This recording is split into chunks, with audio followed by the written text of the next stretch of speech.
अस्सलाम students, my name is अजमत सज्जाद और आज का जो हमारा सब्जेक्ट है वो है फिजिक्स क्लास 9 और लेक्चर नंबर ये 1 है।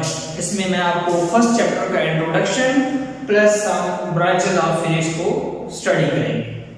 सो first of all we will define what is physics, कि फिजिक्स है क्या चीज़। तो स्टूडेंट्स, फिजिक्स की डेफिनेशन मैं आपको बताता हूं। The branch of science which deals with the study of matter, energy and their relationship is known as physics.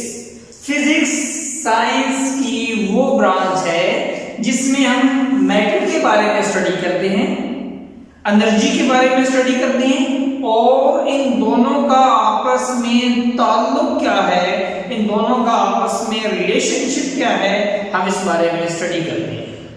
Okay students, तो जैसे देखिए आपको मैंने बताया कि हम मैटर और एनर्जी के बारे में स्टडी करते हैं और इनके रिलेशन के बारे में स्टडी करते हैं। तो हमें पता होना चाहिए कि मैटर है क्या चीज, एनर्जी है क्या चीज। तो इसी तरह मैंने मैटर को भी डिफाइन किया है, anything that occupies space and have mass is known as matter।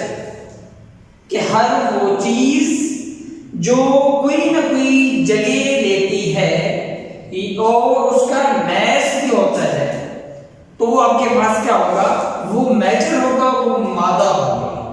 ठीक है, और उसकी एग्जांपल्स जो हैं solid, liquid, gas, plasma etcetera. इसके अलावा भी बेशुमार टाइप्स हैं मैटर की। Clear? And what is energy? The ability of a body to do work is known as energy. किसी भी बॉडी के काम करने की जो सलाहियत है, हम उसे क्या कहते हैं? हम कहते हैं कि ये उसकी एनर्जी है। जैसे देखिए, मैं कोई भी काम कर रहा हूं, मैं चल रहा हूं, मैं कोई फिजिकल वर्क कर रहा हूं, तो ये क्या होगी, ये मेरी एनर्जी है जो मैंने ऑब्टेन की है फ्रॉम फूड। इसी तरह एक वैन है, वो चल रही होती है तो वो अपनी एनर्जी की वजह से चल रही होती है, जो एनर्जी वो फ्यूल से हासिल करती है। ठीक है, तो मैटर और एनर्जी की इस रिलेशन को हम फिजिक्स के अंदर स्टडी करेंगे। Okay, so the next thing is branches of physics. The first branch is mechanics. First branch is mechanics, the branch of physics which deals with the study of motion of objects, which deals with the study of motion of objects, its causes and effects is known as mechanics। कि mechanics वो branch है physics की जिसके अंदर आप study करते हैं about motion of an object, किसी भी ऑब्जेक्ट के मोशन के बारे में, कि कोई ऑब्जेक्ट क्यों मूव कर रहा है, about the motion of an object, its causes, उसकी वजूहात क्या है, कि अगर कोई ऑब्जेक्ट मूव कर रहा है तो किस वजह से मूव कर रहा है। ठीक है, एंड इट्स इफेक्ट्स, और उसकी मोशन से क्या असरात मुरतब होते हैं। इन तमाम चीजों को जब हम स्टडी करते हैं तो हम कहते हैं कि हम मैकेनिक्स पढ़ रहे हैं। Clear? Okay, so the next is heat. Next branch is heat. The branch of physics which deals with the study of nature of heat. Physics की वो ब्रांच जिसमें हम हीट की नेचर को स्टडी करते हैं, हीट की फितरत को स्टडी करते हैं। ठीक है, and modes of transfer and effects of heat. Modes of transfer, क्या हीट को एक पॉइंट से, एक प्लेस से दूसरे पॉइंट प्लेस तक, एक बॉडी से दूसरे दूसरे बॉडी तक, एक जगह से दूसरी जगह तक कैसे ट्रांसफर कर सकते हैं, इन तमाम चीजों के बारे में हम heat that is the branch of physics उसके अंदर हम स्टडी करते हैं। क्लियर? अब देखिए मैंने कहा है कि मोड्स ऑफ ट्रांसफर, तो आप इसी क्लास में चैप्टर नंबर 9 के अंदर पढ़ेंगे मोड्स ऑफ ट्रांसफर। वहां पे आपने इससे पहले भी आपने साइंस के अंदर modes of transfer of heat आपने पढ़े होंगे, that is conduction, convection and radiation. There are 3 modes of transfer जिनकी हम डिटेल्स इंशाल्लाह चैप्टर नंबर 9 जो लास्ट चैप्टर है 9th क्लास का उसके अंदर स्टडी करेंगे। ठीक है? The next branch is sound, the branch of physics which deals with the physical aspects of sound waves. Physical aspects of sound waves, their production, properties and applications. कि physics की वो branch जिसके अंदर हम क्या स्टडी करते हैं, physical aspects of sound waves, कि साउंड वेव्स फिजिकली कैसी होती हैं। ठीक, देयर प्रोडक्शन, हम इन्हें कैसे पैदा करते हैं। देखिए मैं बोल रहा हूं, मेरी आवाज जो आप सुन रहे हैं ये वेव्स की फॉर्म में मेरे मुंह से आपके कानों तक जा रहे हैं। तो ये वेव्स किस तरह की होती हैं, ये साउंड वेव्स पैदा कैसे होती हैं, इनकी प्रॉपर्टीज क्या है, खसूसियात, ये इंशाल्लाह क्लास 10th के अंदर पढ़ेंगे। साउंड का मुकम्मल चैप्टर है एंड एप्लीकेशन, और साउंड वेव्स का या साउंड्स का जो एप्लीकेशंस हैं वो क्या क्या हैं इसको आप स्टडी करते हैं। The branch known as sound. Clear? Next is light. It is the study of physical aspects of light. देखिए इन दोनों को याद रखने का तरीका, साउंड में हम कहते हैं physical aspects of sound waves, तो यहाँ हम कहेंगे फिजिकल एस्पेक्ट्स ऑफ लाइट, कि लाइट वेव्स फिजिकली कैसे जाहिर होती हैं, कैसे मुरतब होती हैं, its properties.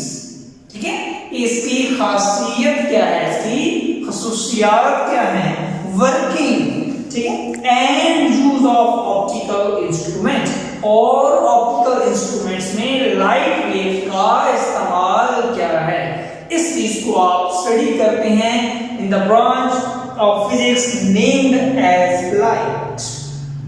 Clear? Next branch is electricity and magnetism. Electricity and magnetism, it is the study of charges at rest and in motion. Study of charges, ठीक है, ये क्या है, हम इसमें चार्जेस को स्टडी करते हैं।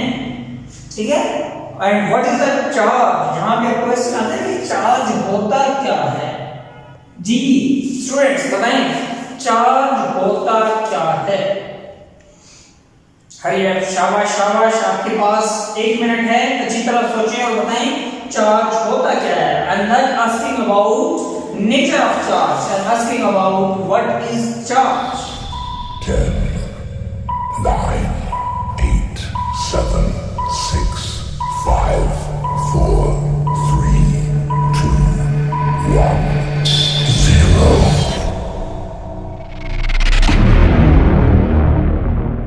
No, okay.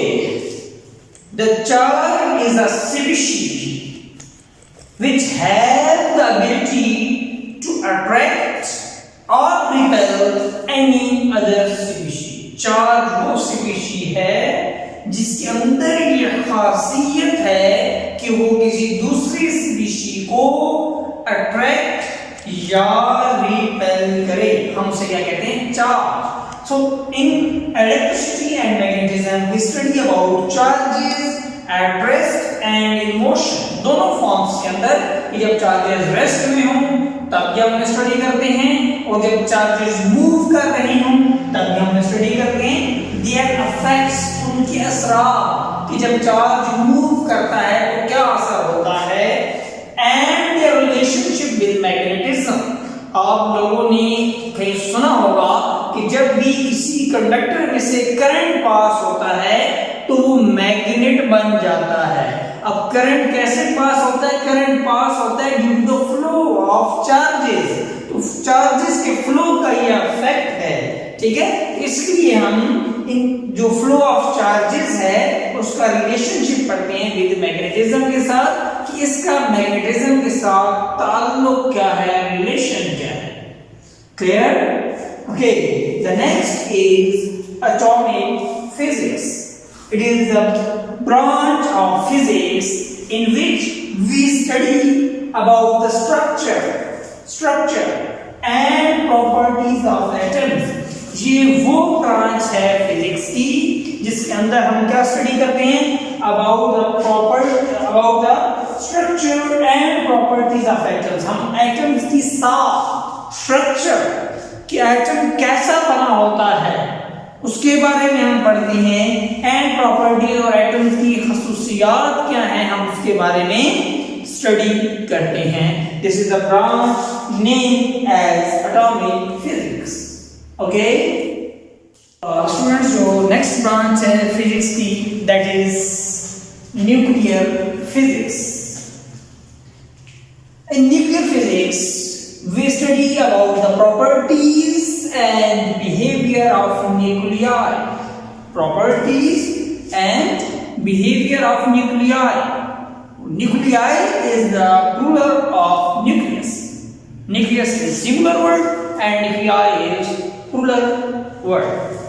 हम न्यूक्लियर फिजिक्स के अंदर प्रॉपर्टीज खसूसियात and behaviour of nuclei and particles within the nucleus, nucleus के अंदर कौन कौन से पार्टिकल्स हैं हम उन्हें स्टडी करते हैं। जिस तरह आपने केमिस्ट्री में पढ़ा होगा कि न्यूक्लियस के अंदर प्रोटॉन और न्यूट्रॉन दो जो इंतहाई बेसिक पार्टिकल्स हैं उसके बारे में आपने पढ़ा होगा।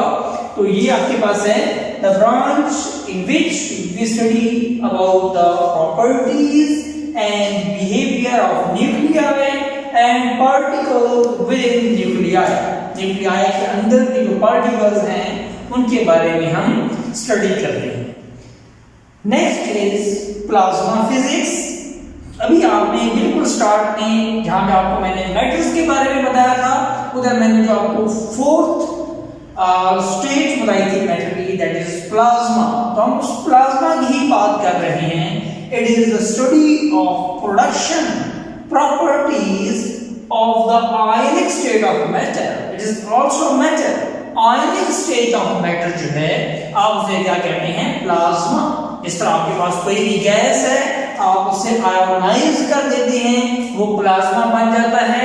ट्यूबलाइट के अंदर नियॉन गैस फील्ड होती है, जब आप उसे ऑन करते हैं कैथोड से, जो ट्यूबलाइट के अंदर एक तरफ कैथोड दूसरी तरफ एनोड लगा है, कैथोड से इलेक्ट्रॉन्स निकलते हैं एनोड की तरफ मूव करते हैं। तो वो जो इलेक्ट्रॉन जब मूव करते हैं गैस में से तो गैस को क्या कर देते हैं? आयोनाइज कर देते हैं। गैस को क्या कर देते हैं? आयोनाइज कर देते हैं। तो ये जो आयनिक स्टेज है मैटर की उसे आप कहते हैं प्लाज्मा। तो हम प्लाज्मा फिजिक्स में ये पढ़ते हैं कि प्लाज्मा को पैदा कैसे किया जाता है, उसकी प्रॉपर्टीज क्या क्या है। Clear? Next last branch of physics is geophysics. Geo means earth. So as the name indicates, it is the branch of physics which deals with the internal structure of earth, जिसमें हम जमीन की अंदरूनी साख के बारे में पढ़ते हैं।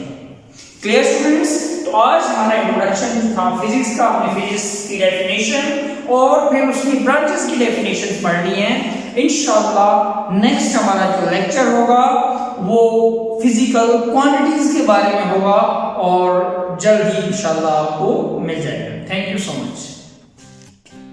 ताज़ा तरीन अपलोड्स की नोटिफिकेशन हासिल करने के लिए हमारे चैनल को सब्सक्राइब करें और साथ में दिए गए घंटी के निशान को दबाना ना भूलें।